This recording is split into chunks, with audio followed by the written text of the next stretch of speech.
Então, em tempos onde tem homens e mulheres desistindo a todo instante de todas as coisas, Deus também está procurando homens capazes de conduzir o povo para um novo tempo.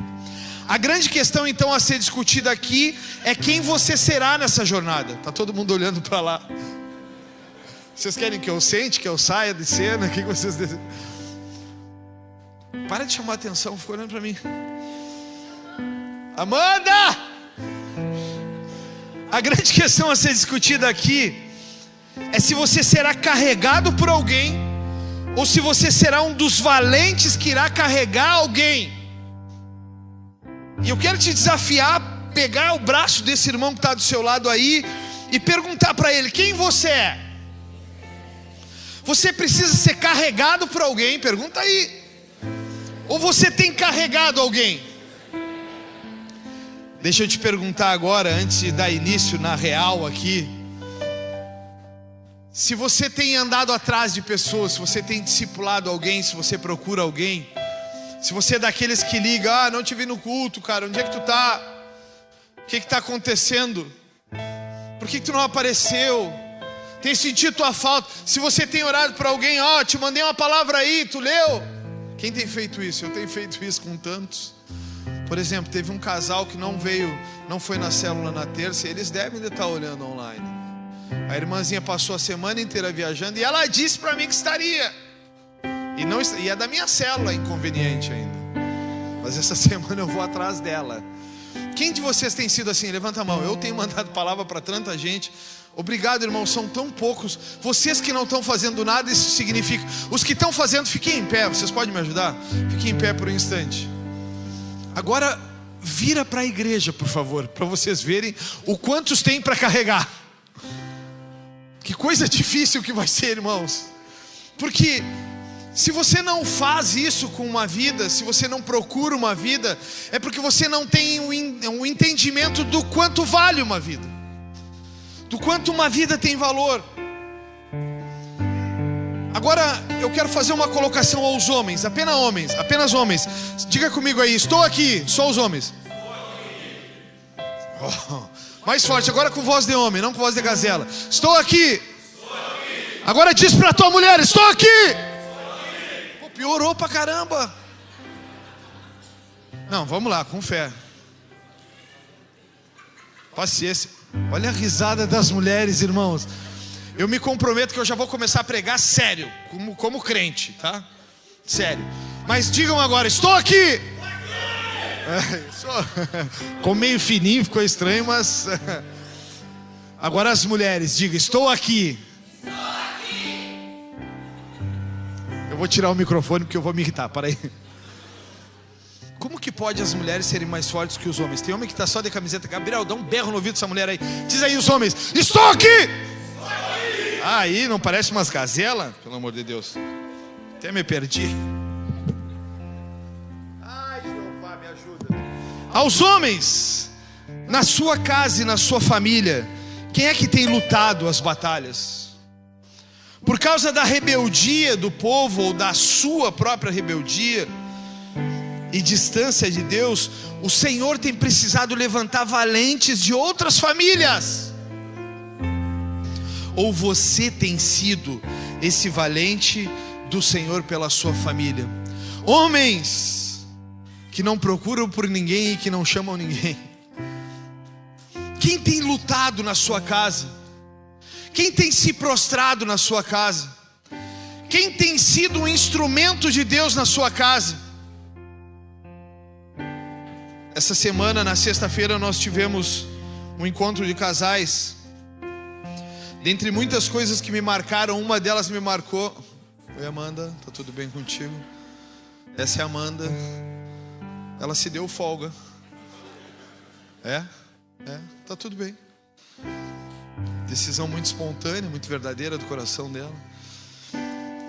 Mas se pergunte, quando a Nath e o Douglas estavam ministrando aqui, o Douglas não tá porque vai jogar agora à tarde, e eles fizeram uma dinâmica com os homens. Eles nos pediram para nos abaixar e pegar o pé da nossa esposa. E eu peguei o pé da minha. E depois eles fizeram as mulheres abaixar, pegar o pé dos seus maridos, e ela pegou o meu pé, e depois eles nos disseram para nos abraçar.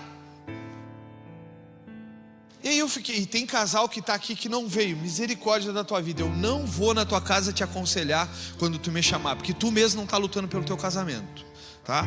Vamos lá, quando eu baixei, eu fiquei pensando, o que será que eles querem? Vou lavar pé agora?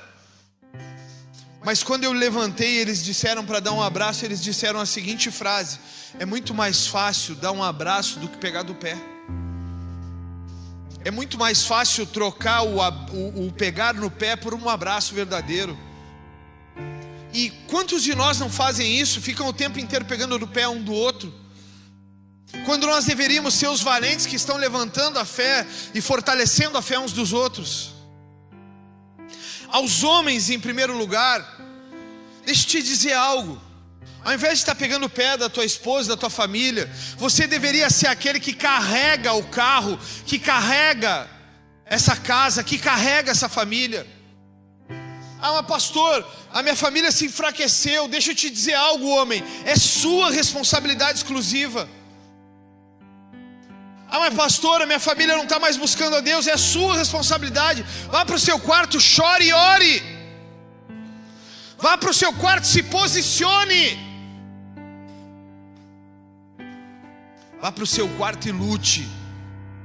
A maior desonra para um homem é precisar que outro homem vá avivar a fé da sua família. Porque se Deus te levantou como um sacerdote dentro da sua casa, Ele não te levantou para que Ele precisasse levantar outro. Ele te levantou porque Ele confiava em você. Mas como fazer em casas que não tem homens posicionados? É preciso que Deus levante outros homens. Qual é a palavra que a sua esposa ouviu de você essa semana?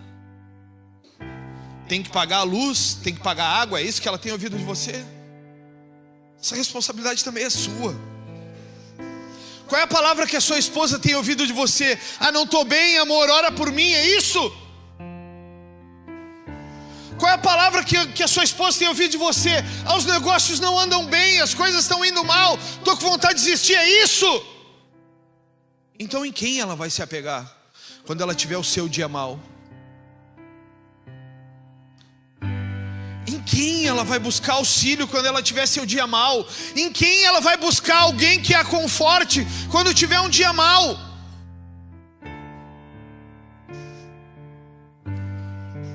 No ombro de quem ela vai chorar, se toda vez que ela vai chorar no seu ombro, você pega no pé dela?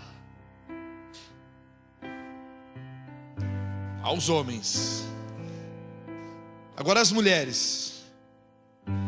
Na sua casa, quem tem dobrado os joelhos e buscado os sinais de Deus para esse homem que não conseguiu se posicionar, ou para esse homem que está vivendo uma crise financeira e não consegue se levantar? Quem tem lutado por ele? Quem tem sido você dentro da sua casa, mulher? Você tem sido a mulher queixosa? A Bíblia diz que tem mulheres que são mulheres rixosas. Quem pode viver com uma mulher rixosa? Foi feito um estudo de uma flor chamada samambaia. Quem já viu a samambaia? Aquela flor bonita, verde, linda. E os caras fizeram um estudo que a samambaia morre em todas as casas de pessoas que discutem muito, ou seja, mulheres rixosas. Diz que a samambaia morre na casa da mulher rixosa, irmãos. Quem tem samambaia em casa aí? Tá morta ou tá viva, Clemerlane? A Clemerlane fez assim, tá viva? Tem 10 anos a Clemerlane não é rixosa, hein? Clemerlane tá bem, hein, na fita. Lá em casa não tem Clemerlane, para nós não descobrir. Quem tem lutado pela sua família? Quem tem lutado pelo seu marido? Quem tem lutado pelo filho? Ai, pastor, o meu filho, ele é difícil na escola, pastor. Ai, pastor, o meu filho é muito briguento. Ai, pastor, meu filho tem um temperamento. Mas como você muda esse cenário? O seu filho recebe óleo na cabeça todos os dias com a sua oração? As mulheres ainda, na sua casa seus filhos saem orientados e a influência do mundo não muda quem eles são, ou o seu ensino não é suficiente para eles? Como é na sua casa? Quando seus filhos vão para a escola ou para a faculdade, presta atenção aqui. Como é na sua casa quando seu filho vai para a faculdade? Você fica em pânico agora, como é que vai ser? Vai se desviar, vai se perder? Vai usar droga? Como é? Ou você é aquela mãe que o filho sabe que tem um bom conselho ali, que não existe conselho melhor do que o conselho da mãe? Quem você é? Olha para mim aqui. Quem você é? Tem uma irmã ali que pegou a cuia, deu uma olhada assim. Esse papo não é comigo, isso é papo de doido.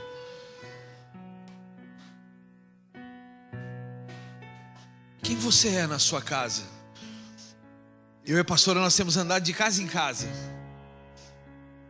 para animar a fé das pessoas. E a gente chega nas casas e o que mais a gente ouve de casais é a queixa de um contra o outro, esquecendo que 50% do casal é ele ou ela, esquecendo que quando se casam tornam-se uma só carne. Então quer dizer que se o todo está dando errado, 50% está dando errado, porque 50% é tu. Ou a gente está andando de casa em casa para animar a fé de irmãos, porque nós temos sido valentes nessa geração. Mas quem é você? Quando o seu filho vai para a escola, o seu medo é que ele se perca? Ou você tem dado uma doutrina, um ensino debaixo de referências tão preciosas que o seu filho jamais vai se perder, porque ele sabe a família que tem e o Deus a quem serve? Na sua casa, mulher, você constrói um homem sacerdote, ou você destrói o seu sacerdócio assumindo você mesmo à frente das coisas? Quem você é, mulher? Na sua casa quem manda é você? Na sua casa o último sim é seu, porque ele vive sob ameaças? Ou você tem na sua casa o sacerdócio do seu marido fortalecido, mesmo que ele cometa erros? Deixa eu te dizer, com 48 anos de idade, 27 anos junto com essa mulher loura bonita que está atrás de mim, vocês acham que eu não errei? Com 27 anos juntos eu errei muito. Eu já tive a luz cortada, eu já tive a água cortada, eu já provei todos os cenários, irmão. Já cortaram a internet, já cortaram tudo. Mas eu sempre disse para ela, a responsabilidade é minha, deixa que eu vou dar meu jeito. Nunca pedi dinheiro emprestado para minha irmã, para o meu pai ou para minha mãe. Deixa eu te dizer algo, não é que você não vai errar, não é que seu marido não vai errar, é que seu marido não é perfeito. Mas quem você é nesse cenário? Quando ele erra, quando ele não sabe fazer as coisas, quando ele não sabe dirigir certas situações na sua casa, você é a mulher conselheira, você é a mulher que olha, não tenha medo, mesmo que tu erre, tenha uma convicção. Com isso, Deus colocou algumas palavras na minha vida, no meu coração, e eu tenho relido a Bíblia toda. E agora, especialmente, eu estou lendo o livro de Juízes. Acabei o livro de Josué, um herói da fé, um grande homem, um macho raiz, macho, sabe, macho. Não é esse tranqueira que a mulher precisa dizer, vai amor, tem um barulho no pátio.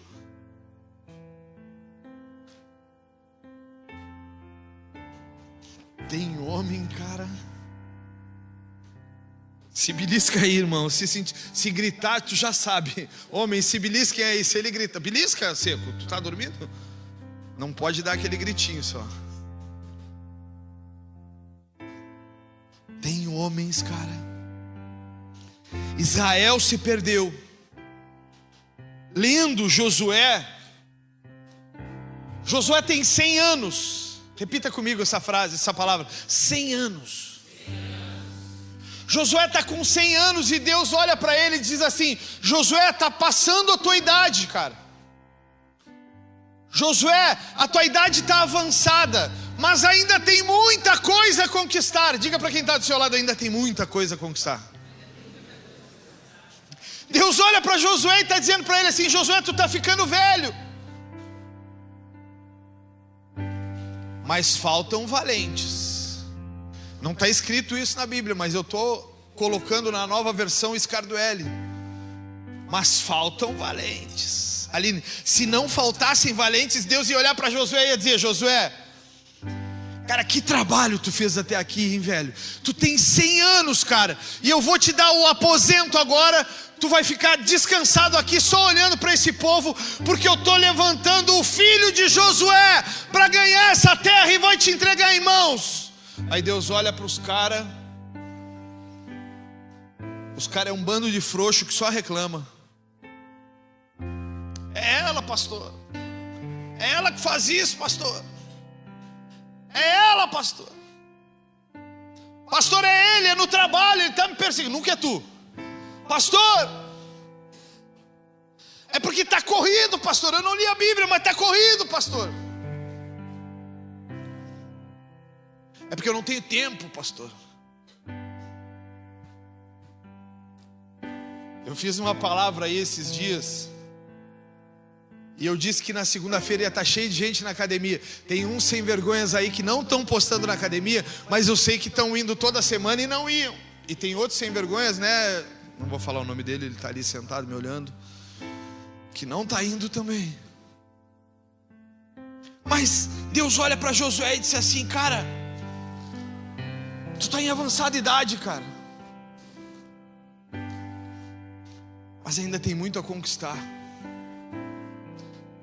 Israel, depois que esse cara se foi, Israel começou a perecer. Depois que esse cara se foi, depois que um grande líder morreu, Israel começou a perecer. Israel ficava ansiosa porque não conquistava as coisas e levantava deuses para eles. Então, some o grande líder Josué, ele vai para o Senhor, ele morre. Israel começa a construir deuses para ela. O povo de Deus construindo deuses. Vocês conseguem entender isso? Você pode repetir essa frase comigo? O povo de Deus estava levantando deuses. Então Deus olha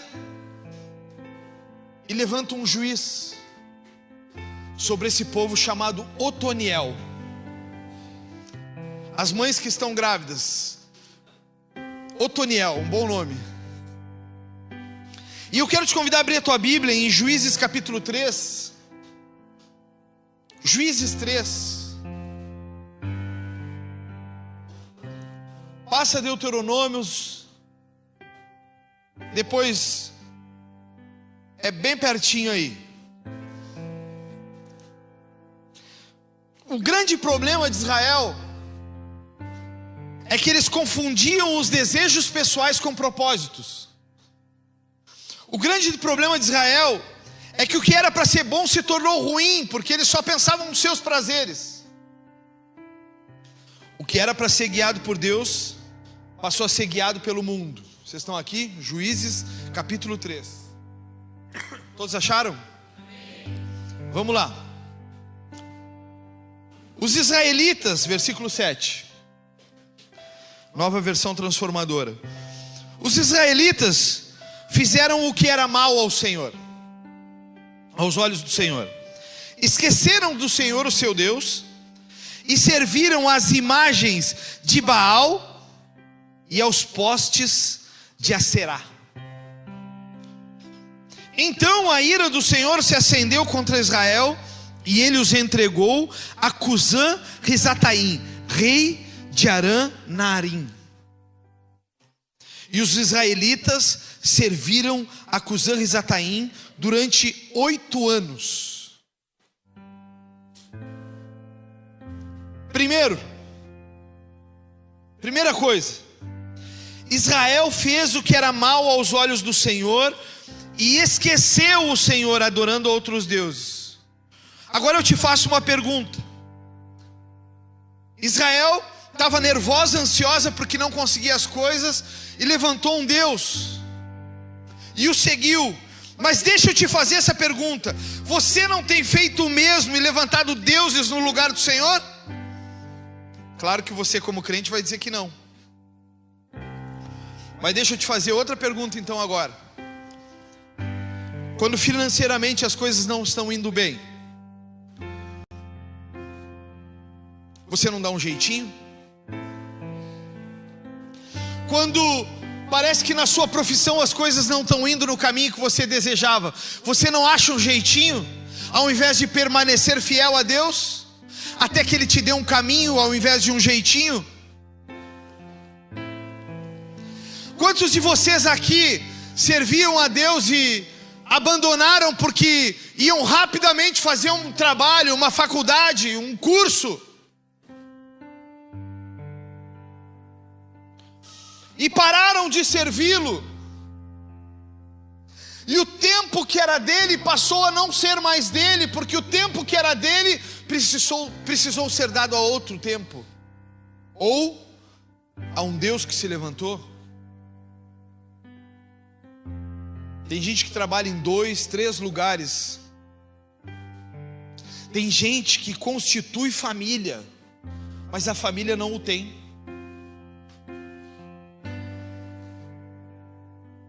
Porque não confia em Deus e confia no seu próprio braço. Porque desaprendeu a depender de Deus. Então qualquer folga que tem trabalha. Sabe por quê? Porque quer um algo a mais. Confia no seu próprio braço apenas. E a Bíblia diz de que vale ao homem ganhar o mundo inteiro e perder a sua alma. Aí os caras estão sempre cansados, sobrecarregados, não conseguem discernir nada. Ontem eu estava vindo para a igreja, porque ia ter a pregação de um obreiro que pela primeira vez ia pregar, e eu vim olhar e avaliar a postura dele, que inclusive foi uma bela pregação. Estava meio gago, mas eu não sei se a gagueira é de nascença ou... Mas foi benção, né, meu? Foi benção, né? Se fora a gagueira, foi benção. E no caminho para cá, eu vi um casal, eu pensei num casal muito próspero, um casal com prosperidade financeira. E eu vi o carro, Cris, deles. Um carro, irmão, um carro. E eu olhei para o meu. Sabe quando dá aquele desânimo? Eu olhei para o meu cascudo e fiquei pensando: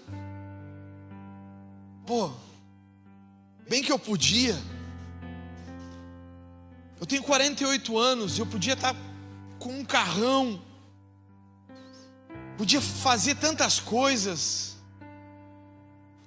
Mas aí o Espírito Santo na hora me trouxe uma palavra. O Espírito Santo na hora ele me disse: mas tu não vive por conquistas, tu vive por propósitos. E no meio da vida com propósitos, tu vai precisar fazer sacrifícios. E para se conquistar o propósito, sacrifícios precisam ser feitos. Então eu precisei abandonar uma vida de capitalismo para viver uma vida de propósitos. Então o capitalismo não é mais o rei sobre mim, nem o Senhor sobre mim. Embora que eu precise, eu não vivo para conquistar ou por ter dinheiro. Eu tenho dinheiro e vivo com ele. É diferente. Vocês entenderam a metáfora ou não? Eu descobri e eu aprendi a me divertir com pouco. Eu descobri junto com a pastora e com a Julie como é estar em lugares que só rico vai sendo pobre. Eu fiz uma foto uma vez, irmãos, e eu volto para a palavra agora. Eu fiz uma foto uma vez em Copacabana, no Rio,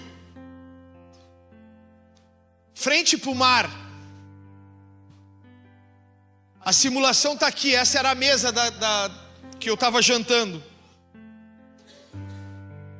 E eu peguei a foto e eu fiz aqui, ó. tirei uma foto, nós os três, de frente para o mar, jantando com a vista de Copacabana, a praia de Copacabana no fundo. Só que o que ninguém viu é que o quarto custava R$200 a diária, dormiam os três no mesmo ambiente, e a mesa eu tirei de um canto escondido que estava lá, e encostei ela na parede, na janela que tinha na frente, e aí tirei a foto bem agachadinho, de frente para o mar. O registro foi feito, mas eu aprendi a viver com o pouco que tenho, de uma forma em que eu tenho a felicidade de viver uma vida com propósito. Vocês estão entendendo isso, irmãos?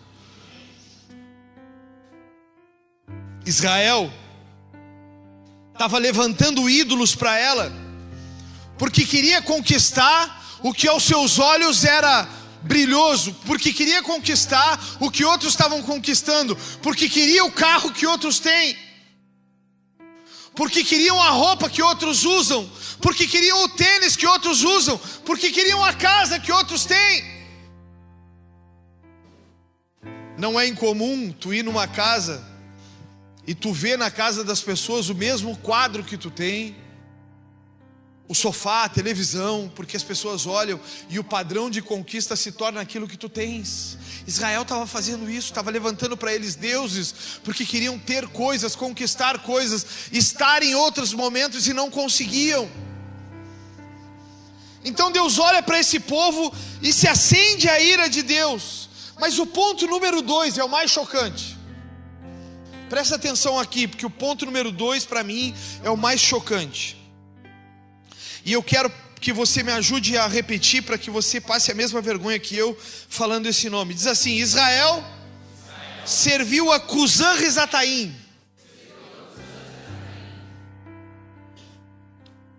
por 8 anos. Obrigado, irmãos. Os donos da terra prometida, chamado Israel, servindo a outros povos que permaneceram na terra prometida. Para aí, tem coisa errada. Deus arranca Israel do Egito.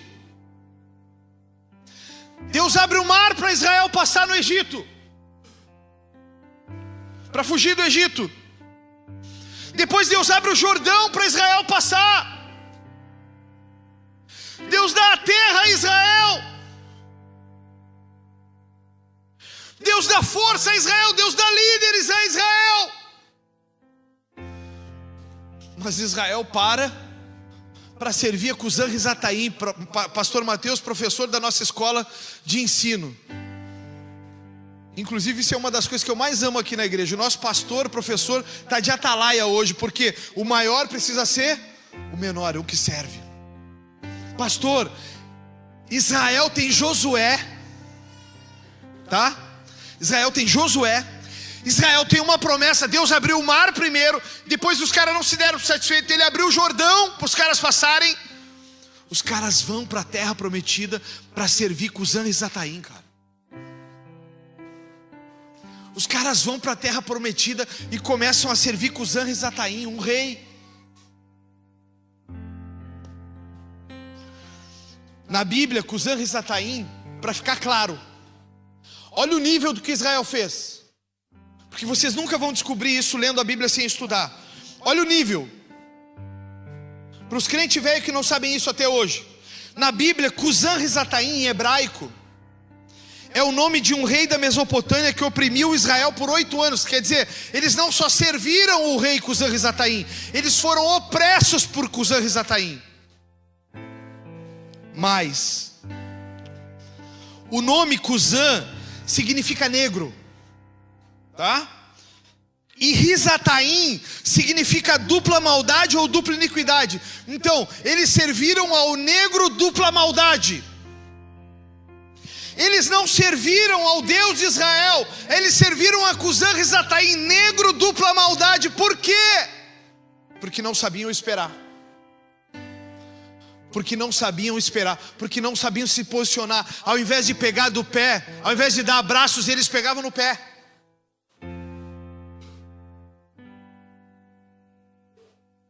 Eles não sabiam esperar. Eles olhavam um para o outro e diziam assim: melhor era lá no Egito, tinha carne. Não tinha carne, seu animal, tinha escravidão. Cusã-Risataim é mencionado no livro de Juízes, no contexto do período dos juízes, como o primeiro opressor de Israel após a conquista de Canaã. Vou repetir, gente. Cusã-Risataim é o primeiro opressor de Israel após a conquista de Canaã. Os caras recém tinham conquistado a terra prometida, Fabrício. E os caras já estavam servindo a Cusã-Risataim. Dupla maldade. Sabe por que que tu entra na igreja e daqui a pouco tu já está fora da igreja? Sabe por que que tu começa a servir a Deus e daqui a pouco tu para? Sabe por que que tu começa a estar na igreja e tu está todo domingo, aí domingo tu está fortalecido, aí vem o primeiro pau, o chicote estala, tu já não está mais, sabe por quê? Porque ainda tem a mentalidade do Egito. Cusã-Risataim é rei sobre ti. Às vezes eu preciso parar lá em casa e dizer para mim mesmo: as coisas não estão fáceis, mas nós vamos vencer. Às vezes as coisas só precisam do teste do tempo. É só esperar o tempo passar. É só se manter posicionado e firme. É só se manter estável. Quando a rebeldia aparece em nós, o domínio de Deus desaparece. Quando nós nos rebelamos contra aquilo que Deus nos mandou fazer, o domínio do Senhor desaparece. A Bíblia diz que Deus não é Deus de confusão, mas é um Deus de paz. Isso está escrito em 1 Coríntios 14:33. Deus habita em meio à paz. Pastor, eu não tenho sentido a presença de Deus. Jairo, eu não tenho sentido a presença de Deus. Rony, eu não tenho sentido a presença de Deus. Deixa eu te dizer, Deus não habita em meio à confusão. Então se tu não tem sentido a Deus, tu estás vivendo em meio ao quê? A confusão.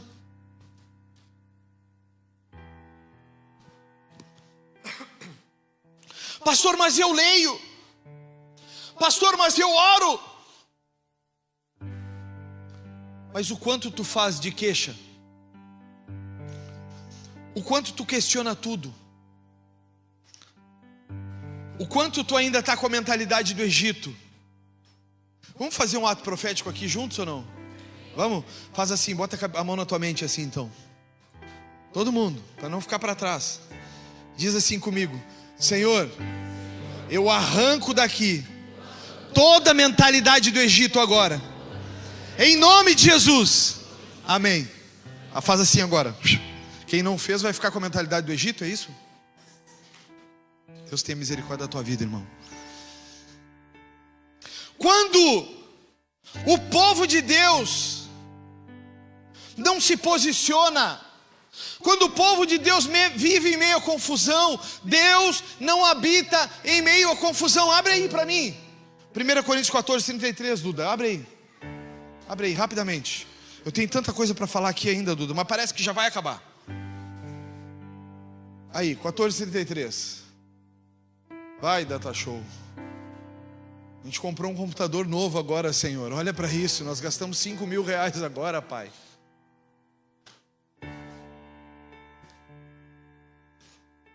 Eu não posso amaldiçoar isso. Abre a Bíblia aí, irmão, faz favor. 1 Coríntios 14, versículo 33. Por favor, abre a sua Bíblia para você ficar com isso registrado na sua mente. Porque Deus diz assim: porque Deus, repete comigo, porque Deus não é Deus de confusão, e sim de paz, com todas as igrejas dos santos. Porém, Deus sempre levanta valentes quando existe um verdadeiro clamor no meio do povo. Você pode crer nisso. Deus sempre levanta valentes no meio do povo. E Deus levantou um cara chamado Otoniel. Otoniel é considerado o primeiro juiz de Israel. Cusã-Risataim está reinando, Mateus. O dupla maldade está reinando. Cusã-Risataim está oprimindo Israel. Cusã-Risataim está dando as ordens. Mas após a morte de Josué, ele viu a apostasia do povo crescer entre os israelitas começaram a se casar. Esse foi o grande problema. Eles começaram a se casar com mulheres de povos pagãs, e a Bíblia diz nos livros anteriores que não era para eles misturarem os povos, que não era para eles se darem em casamento com mulheres pagãs, que era para eles se manterem longe das mulheres pagãs. Mas o que os caras fizeram? Os caras começaram a viver com mulheres pagãs e se casaram com essas mulheres na região de Canaã. Consequentemente, eles também começaram a adorar falsos deuses daqueles povos. Então o que aconteceu? Eles casaram com a mulher, e a mulher dava a eles os seus deuses. Eles começaram a se casar com as mulheres, os homens de cabeça liviana. Eles se casaram com essas mulheres, e as mulheres começaram a oferecer para eles seus deuses. Ah, mas o teu está dando errado. Sabe quando tu vem na igreja e alguém te fala: mas tu está indo na igreja, mas tu não muda. As coisas não mudam, tu está vivendo a mesma miséria. Quem já ouviu essa desgraça aí? Tu está vivendo a mesma coisa, tu não muda. Quem já ouviu isso? Não me deixa sozinho, pelo amor de Deus, porque eu ouvi tantas vezes. Não, tu está indo na igreja, mas nada muda. Tu não está vendo, está passando por tanta tempestade. Tu te desempregou, tua empresa está isso, tua empresa está aquilo. As mulheres do Cusã Rizataim faziam isso. Abandona o teu Deus, cara. Abandona o teu Deus. Tu não está vendo? Baal está aqui, olha aí. Baal está lançando fogo, Baal está fazendo isso, Baal está fazendo aquilo. Cara, te abandona do Deus de Israel. Ele só tem feito judiaria com vocês. Os caras abandonaram. Então Juízes 3, agora versículo 9, você vai encontrar esse valente. Mas quando os israelitas pediram socorro ao Senhor, diga comigo isso: Ele levantou um libertador para salvá-los. Cutuca quem está do teu lado, diz assim: Ele sempre levantará um libertador para te salvar. Marido, tenha a ousadia de dizer para ela: Deus está me levantando para salvar. Olha que força que vocês tiveram, né? Assim até Satanás tem vergonha. Deus está me levantando para te salvar. Aleluia. Como que a mulher vai acreditar em ti? Deus está me levantando para te salvar.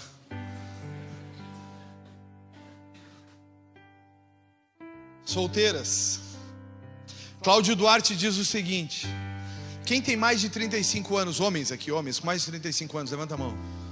Diz o Cláudio Duarte que vocês são peça rara em museu, que não se faz mais. Esses dias eu fui para a academia. Nem fui eu que fui, foi a Mayu que me mandou. Tinha um cara de leg, ele de leg e a mulher de leg do lado, irmãos.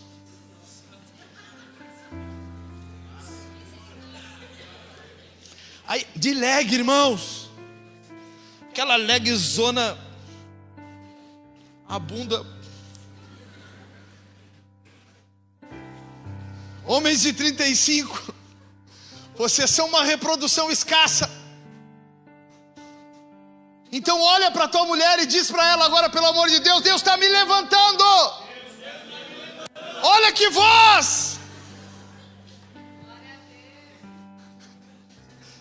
Versículo 9: mas quando os israelitas pediram socorro ao Senhor, Ele levantou um libertador para salvá-los. Chama-se Otoniel, filho de Kenaz, irmão mais novo de Caleb. Ele tinha que ser dessa raça, né, cara? Caleb, com 85 anos, estendeu o braço no monte e disse: dá-me esse monte que com as minhas mãos eu conquistarei. Versículo 10: o Espírito do Senhor veio sobre Otoniel, ele se tornou juiz de Israel. Otoniel guerreou contra Cusã Rizataim, rei de Arã, e o derrotou, pois o Senhor o entregou em suas mãos. E houve paz, repete isso comigo pelo amor de Deus: houve paz na terra durante 40 anos, até a morte de Otoniel, filho de Kenaz. Quando Deus levanta um libertador, um homem, a paz nas nossas casas, a paz nas nossas igrejas, a paz no nosso trabalho. Quando Deus levanta homens de valor, valentes, a paz. Então, se os lugares onde tu está vivendo não estão em paz, Deus precisa te levantar. Cusã Rizataim o negro dupla maldade, reinou por 8 anos até que Deus chamou um valente. Olha lá na família de Caleb. Se tem Caleb, tem que ter alguém que preste. Ele olhou e disse: tem Otoniel, esse cara é macho.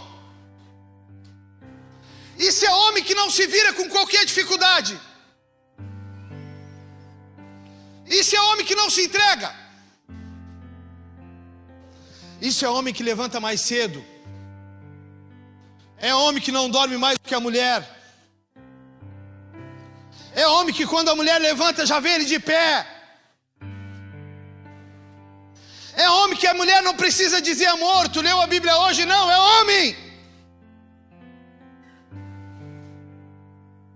Amor, faltou água. Espera aí, que eu vou pedir num poço, mas não vai ficar sem água. Amor, a gente está sem comida. Come o que tem, eu não vou comer, mas tu não vai faltar para ti. Homem, homem.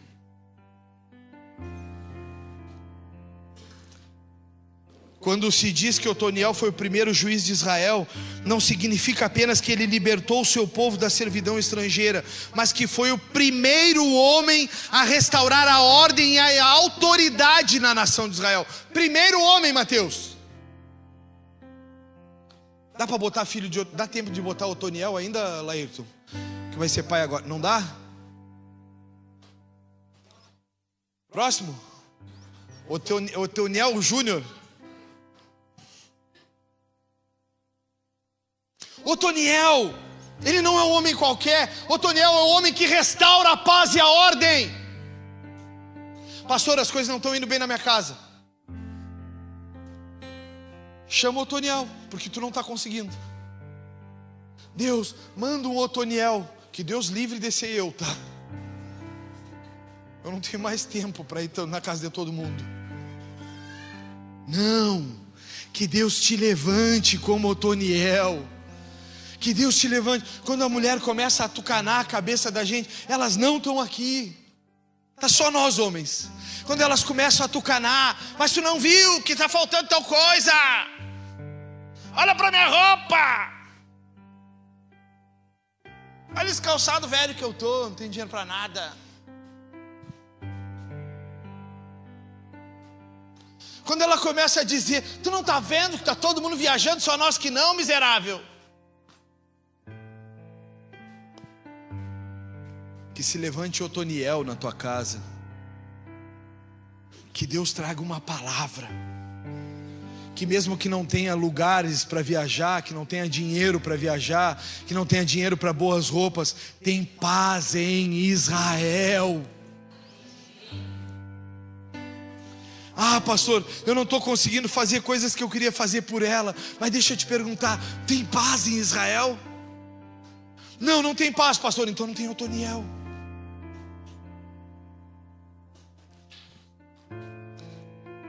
Sob a liderança de Otoniel, então, Deus permite a paz em Israel por 40 anos. Enquanto esse cara esteve vivo, teve paz em Israel, cara. Presta atenção aqui, irmão. Teve paz em Israel. Enquanto esse cara esteve de pé, teve paz.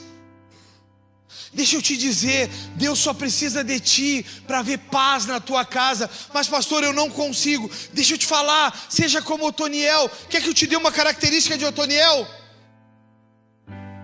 Eu vou te dar. Está em Josué 15, versículo 16. Eu não tenho mais tempo, então eu leio sozinho. Caleb disse: darei minha filha Axa em casamento a quem atacar e tomar Kiriat Sefer. Otoniel, filho de Kenaz, irmão de Caleb, tomou a cidade e Caleb lhe deu Axa como esposa. Otoniel não nasceu de um barranco. Deus não olhou e disse: não tem mais ninguém, chama Otoniel. Não, quando Israel estava em guerra, Otoniel ia para a guerra e conquistava os povos. Uma característica do Otoniel: valente e fiel. Filho do irmão mais novo de Caleb, já havia provado a sua valentia e força a Deus e a Josué. Ele já havia provado, ou seja, no secreto, ele era alguém valente e fiel. Ele não era esses caras de público, presta atenção. Ele não vivia fazendo historinha para os outros ver. Eu faço, eu sou líder, eu lidero, eu sou bonzão. Bonzão! Os bonzão aí. Tem muito bonzão que a mulher, se for ouvida, ela não vai dizer a mesma coisa, bonzão.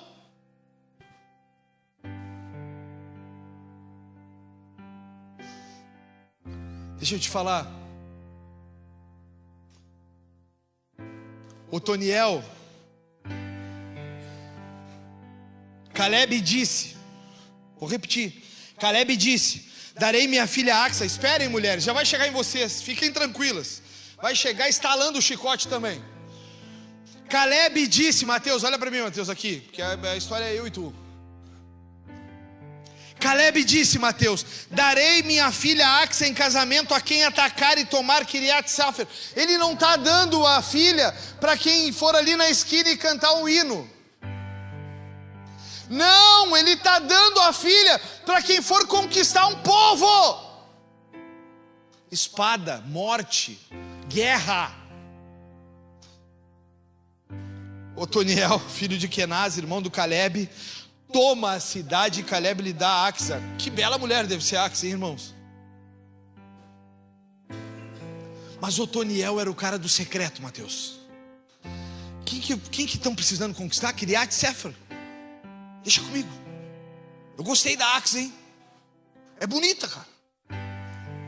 Ela só não pode ser rixosa. Eu quero ter muita samambaia na minha casa. Quando Deus levanta Otoniel, Otoniel já estava em pé. Otoniel já era, ele não dizia que era. Porque tem marido que diz que é casado, mas não é. A mulher não concorda. A mulher não sabe.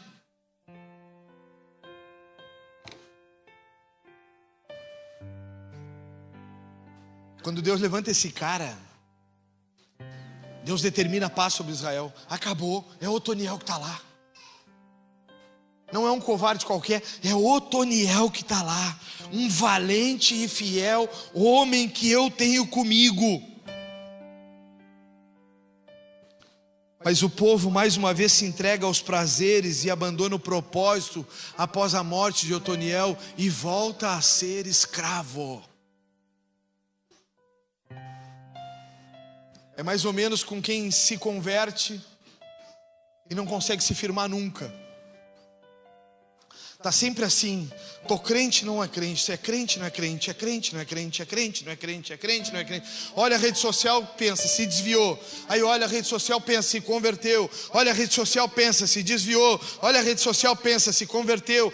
Eu olho para a rede social de alguns irmãos aqui da igreja e digo: não é de lá.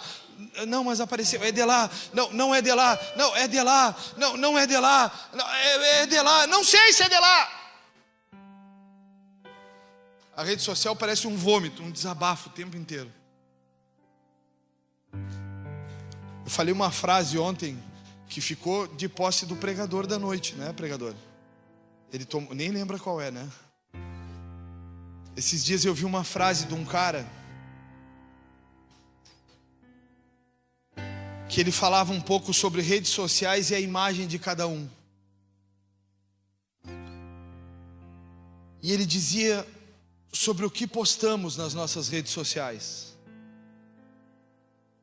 Se ela vende algo ou se ela transmite algo. Porque ele dizia assim: se você não está à venda, você não pode estar na prateleira, não pode estar à mostra. Mas se você oferece algo, então você está construindo um valor em alguém. Então a sua rede social é uma boa ferramenta. Mas tem gente se vendendo na rede social, como se fosse um pacotinho que vale 3 de 15 ou 3 de 100 reais. Otoniel é o cara do silêncio. Ele não precisa provar para ninguém no Instagram. Fiz, hein? Ó, venci. Otoniel é um cara que vai lá e vence, e Axa já é dele. Axa não é de ninguém, é dele. Mas o povo se desvia de novo. Em Juízes 4 diz assim: Cícera, que tinha 900 carros de guerra com rodas de ferro, versículo 3, oprimiu cruelmente os israelitas durante 20 anos. Otoniel morre. Perdoem a minha voz, parece que eu estou gritando, mas é que a minha voz está um caos. E o retorno aqui não estou me ouvindo, então pode estar saindo grito aí mesmo. Morre Otoniel. O povo começa a ser oprimido por outro. Por 20 anos. Então o povo pediu socorro para o Senhor mais uma vez. Quem julgava Israel nessa época era Débora, profetisa, mulher de Lapidote. Diga comigo, Débora, profetisa, mulher de Lapidote. Cutuca uma mulher aí e diz para ela: Débora.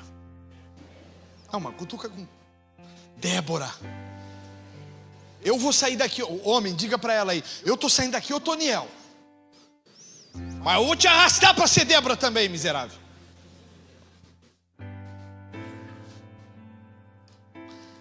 Versículo 5, ela costumava sentar-se debaixo da palmeira de Débora. Palmeira de Débora, olha o que a história diz. Ela era tão relevante que era a palmeira dela. Na região entre Ramá e Betel, na região montanhosa de Efraim. E os israelitas procuravam para que ela julgasse suas questões. Uma mulher, cadê os homens de Israel? Certo dia mandou ela, Débora, chamar Baraque. Diga comigo aí, Baraque e Lapidote. Guarda esses nomes. Filho de Abinoão, que morava em Quedes, no território de Naftali. Ele disse: o Senhor, o Deus de Israel, lhe dá a seguinte ordem: convoque 10.000 guerreiros da tribo de Naftali e Zebulon para irem ao monte Tabor.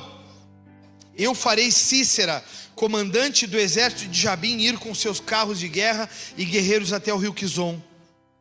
Ali eu os entregarei em suas mãos. Versículo 8. Baraque disse a Débora: só irei se você for comigo. Era homem ou não? Era ou não era homem, irmãos? Era um tranqueira. Tinha 20 anos. Tô brincando, os que tem menos de 35.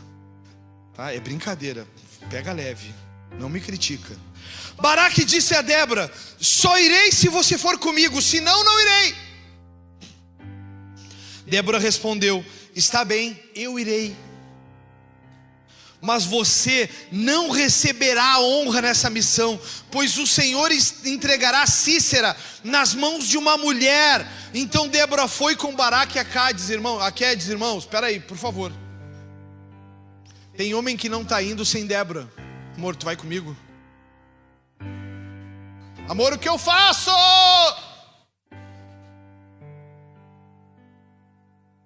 Amor, será que troco de emprego, amor? Amor, me fala, amor, me fala. Aí, que a minha diz assim para mim. Lá na tua casa deve ser assim. A minha me olha e diz assim para mim: amor, tu que sabe. E aí às vezes eu digo para ela: mas infeliz, eu tô te perguntando porque eu não sei. E ela me olha e me diz assim: ora, você é mulher, irmão? É uma mulher de Deus, né? É uma mulher de Deus maravilhosa, que toca teclado. Só que Baraque tá olhando para ela e diz assim: tu vai comigo? Ah, vai, diz que vai. Ah, vai, fala, vai, Edson, vai, diz que vai. Oh, ela vai. Isso é homem? Isso é homem? Mas deixa eu te fazer uma lembrança aqui, para aí. Tua mulher está buscando ao Senhor. A tua mulher está buscando uma nova forma para viver, porque a forma que vocês estão vivendo, ela não está indo muito bem.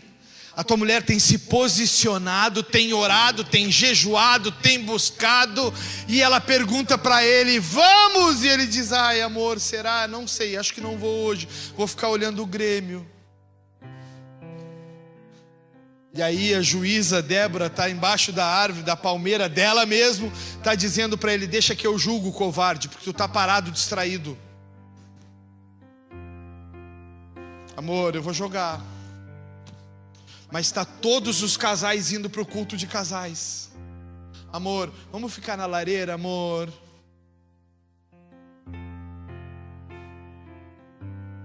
Mas está todos os casais buscando melhorar os seus casamentos.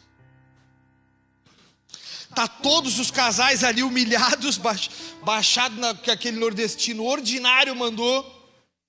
Que nem aí tá aquele ordinário. E aí a gente, com cara de tacho, pega dos pés dela, olha para os pés dela e diz: o que será que vem agora?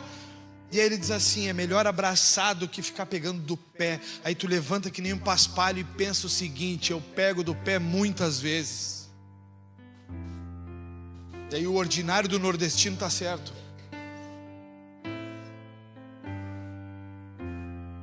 Débora se levanta e diz assim: vamos lá, camarada. Fica tranquilo, eu vou contigo. Mas amor, tu acha que vai dar, amor? Vai, porque eu vou fazer dar. O Deus de Israel nunca me abandonou. Agora, homens, olha para mim. A pergunta resta: tu é Otoniel ou tu é Baraque? Tu é Otoniel ou tu é Lapidote? Sabe quem é Lapidote? Quem sabe quem é Lapidote aqui? Levanta a mão. Quem é? Quem sabe quem é Lapidote? Levanta a mão. Eu quero saber quem sabe. Levanta a mão. A Joyce, a Sabrina e o Mateus. E aqui, ó. Lapidote, Johnny, é conhecido como marido da Débora. O que ele construiu na história, Benhur? Absolutamente nada. Qual é o nome que está marcado na história, Marcelo? Débora. Ele sabe quem é? Marido dela. Quem julga Israel? Débora. Quem é Lapidote? Ninguém sabe. Quem vai vencer a guerra? Débora. Porque Baraque não tem coragem. Quem vai vencer Golias? Saul, o rei? Não, Davi, porque Saul não tem coragem. Então Débora, ela era uma mulher valente, posicionada. Foi a 4ª juíza de Israel, a primeira mulher a ser juíza da história. Então, se tu está vendo mulheres juízas, a primeira da história chama-se Débora. E o marido quem é? Lapidote. Ninguém sabe quem é. Qual era a profissão desse camarada? Marido da juíza Débora. Quem você é na sua família? Lapidote ou Otoniel? Quem você é na sua família? Quem sabe qual é o nome da esposa de Otoniel? Acabei de falar, gente. Axa. Quem é que reinava? Quem era o juiz? Mas quem era Axa? Auxiliar, esposa. Depois Cícera assume. A coisa começa a dar errado. Então Deus levanta Lapidote, um homem. Não, Débora. Por quê? Lapidote, amor, tu me ajuda? Amor, tu vai comigo? Amor, tu sabe, tu acha que eu devo fazer? Amor, tu acha que eu faço? Amor, te vira!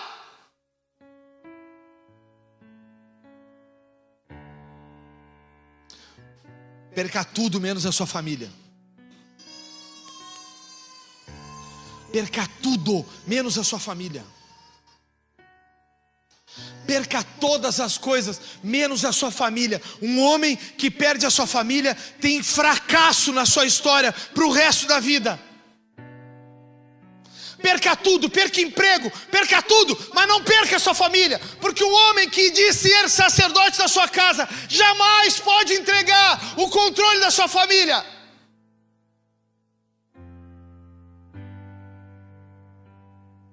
Jamais pode fazer. Débora, uma valorosa mulher, se levanta. Quando homens valentes não se levantam em meio à guerra, Deus levanta as suas valentes, as suas mulheres. Então deixa eu dizer algo aqui: enquanto teu marido não se posiciona, que se levantem as Déboras dessa igreja, que se levantem mulheres de valor. O que não pode é ficar a família prisioneira de Satanás. Esses dias eu li uma postagem e o meu horário estourou, mas eu também já estou acabando, pode subir o pessoal do louvor. Esses dias eu olhei uma postagem, vocês não aprenderam direito, estou acabando. O pior de tudo é que eu não gosto disso, irmãos, então não precisa fazer mais, tá? Eu tenho pavor disso. Mas esses dias eu vi uma postagem, presta atenção, não te desapercebe aí. E o cara falava assim: tu ainda é aqueles pastores, presta atenção nesse aqui, ó. Se vocês quiserem eu paro para vocês olharem eles. Vamos embora? O cara dizia assim: tu ainda é pastor na tua igreja, que precisa todo domingo colocar mensagens no grupo da igreja para chamar a tua igreja para o culto? E eu pensei para mim: eu sou. Eu disse para mim: eu sou. E aí o cara diz assim: sabe por quê? Porque a tua igreja não sabe o que é pertencer. A tua igreja é visitante, a tua igreja é uma igreja de visitantes, homens e mulheres que visitam a igreja, porque homens e mulheres que pertencem à igreja sabem que estando lá tem um papel fundamental. Eles em união levantam um altar de adoração a Deus e Deus ouve o nosso clamor. Então quando estamos aqui, estamos em unidade. Somos um. Mas sabe o que acontece? Vai para casa, os caras são lapidote. Vai para casa, os caras não se posicionam. Os caras não entregam. Presta atenção aqui, porque senão depois tu vai estar perdido. Os caras vão para casa e os caras não sabem o que fazer. Sabe por quê? Porque não dominam a Bíblia. Não sabem o que está escrito. Então eles não dão o valor de estar na igreja, de ser igreja, porque não sabem o que isso representa. Aí precisa, o bobo da corte aqui está te chamando toda semana: ei irmão, amanhã é ceia, domingo que vem é o pós-ceia. Aí eu preciso estar dizendo: hoje é um culto especial, nós vamos fazer a série O Palhaço na 4ª edição, clamando para que palhacinhos venham. Não, isso é uma igreja. A igreja pertence, e a igreja que pertence, ela se une, e ela anda em unidade de fé. Então, eu comecei a olhar para aquilo, e eu comecei a dizer: Senhor, levanta pessoas que não se distraem. Eu comecei a olhar para aquilo e comecei a dizer: Senhor, levanta uma igreja de pertencentes, não de visitantes. Porque depois tu não vai saber como as coisas deram errado na tua casa, porque tu estava distraído. A gente levanta e ganha muitas pessoas para Jesus aqui, muitas pessoas para Jesus, muitas. Isso é uma das virtudes que nós temos, é ganhar muitas pessoas para Jesus. Basta tu ver que a igreja está cheia. Mas tem se levantado poucos homens e mulheres que permanecem nela, independente dos dias. Poucos homens e mulheres, poucos. Quem tem comigo aqui mais de 9 anos? Levanta a mão, mais de 9 anos comigo. Quem está comigo há 8 anos? Levanta a mão. 8 e 9 pode ficar com os braços em pé aí. 8 anos comigo, 7 anos comigo, levanta a mão. E o resto fica em pé aí.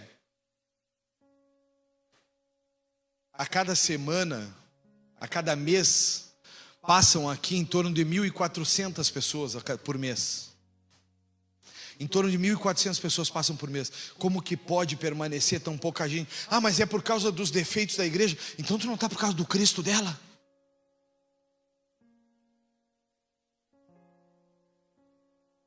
Então tu não está por causa de quem governa ela. Tu está por causa de homens e mulheres que tu está vendo defeitos, mas tu está esquecendo dos teus. Hein? Lapidote. Está apontando defeitos dos outros, mas não olha os teus, lapidote. Seja Otoniel. Muda a história com oração, muda a história com posicionamento. Débora se levantou. Débora e Otoniel se levantaram. Agora eu pergunto a vocês: quem eram Lapidote e Baraque após Débora se levantar? Quem eram esses homens após Débora se levantar? Homens covardes. Homens que não se posicionam. E a mulher tem que estar dizendo: ai, vai, fulano, vai. Fulano, vai, fulano. Fulano, não para, fulano. Fulano, vamos, fulano. Tu não pode desistir, fulano. Ai, o Senhor tem feito tantas coisas, fulano. Não fique em casa, fulano. Deus tem chamado Otoniel e Débora para essa igreja. Eu preciso contar com Otoniel e Débora nessa igreja. Eu estou cansado de estar fazendo vocês se animarem todo domingo. Venham para o culto, agora a série é uma vida com propósito. Venham para o culto, agora a série é o último vagão. Venham para o culto, agora a série é coração quebrantado. Venham para o culto, agora a série... Ai, cansei disso, irmãos. Estou de saco cheio dessa história. Estou cansado desse blá blá blá. Agora nós vamos botar, eu estou pensando em botar um cartaz ali. Estamos em busca de homens e mulheres de verdade. Não tem como escrever num negócio aí, Wesley? Estamos em busca de homens e mulheres de verdade. Que não precisa estar toda semana aí, Tati, tu vai vir? Vai, né? Semana que vem, vai tomar o cultaço, a pastora vai pregar. Sabe quando ela prega? Interessa quem vai pregar? Ou interessa quem está com a sua presença lá? Interessa, irmãos, quem vai pregar? Interessa, né? Se não é uns, vocês não vêm, né? É isso, Milene. A igreja cansou de homens e mulheres que não querem se posicionar e serem Déboras e Otoniéis dessa geração. É isso, é isso. É não precisar mais estar animando o palco, está ali animando para que vocês venham no circo. Isso aqui não é um circo. É chegado o tempo de levantarem-se valentes. Mulheres e homens valentes, que sabem pelo que lutam, que pertencem a uma causa, que são pertencedores de uma causa. Então eles sabem pelo que estão lutando. Por que tu vai na igreja lá, pastor, esse domingo? Porque domingo que vem eu tenho certeza que eu vou conseguir levar alguém. Porque a minha família ouviu aquela palavra e entendeu: eu e a minha casa serviremos ao Senhor. Quantos de vocês podem dizer isso nessa manhã? Eu e a minha casa. Não fica antecipado aí, é que eu quero chamar mais uns. Quem tem coragem de dizer: eu e a minha casa serviremos ao Senhor. Eu e os meus filhos serviremos ao Senhor. Eu e a minha geração serviremos ao Senhor. Eu e os meus netos serviremos ao Senhor. Eu e a minha empresa serviremos ao Senhor. Eu e os meus colegas serviremos ao Senhor. Porque eles não vão ficar perdidos, porque eu vou lutar por eles. Eu sou Otoniel, eu não sou Lapidote nem Baraque.